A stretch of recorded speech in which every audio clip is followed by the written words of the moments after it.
থাইল্যান্ডের প্রধানমন্ত্রী পাইতং তার্ন সিনাওয়াত্রা ও মালয়েশিয়ার প্রধানমন্ত্রী আনোয়ার ইব্রাহিমের সঙ্গে বৈঠক করেছেন প্রধান উপদেষ্টা অধ্যাপক মোহাম্মদ ইউনুস।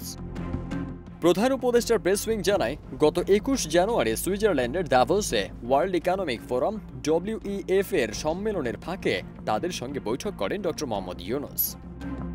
এর আগে গত ২০ জানুয়ারি রাতে সুইজারল্যান্ডের দাভোসের উদ্দেশ্যে ঢাকা ছেড়ে পরের দিন বাংলাদেশ সময় বিকেল ৫টা ২০ সুইজারল্যান্ডে পৌঁছান প্রধান উপদেষ্টা ড মোহাম্মদ ইউনুস।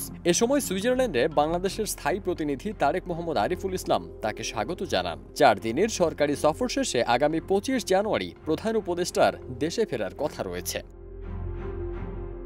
ফারদিন সানি, দেশ রূপান্তর।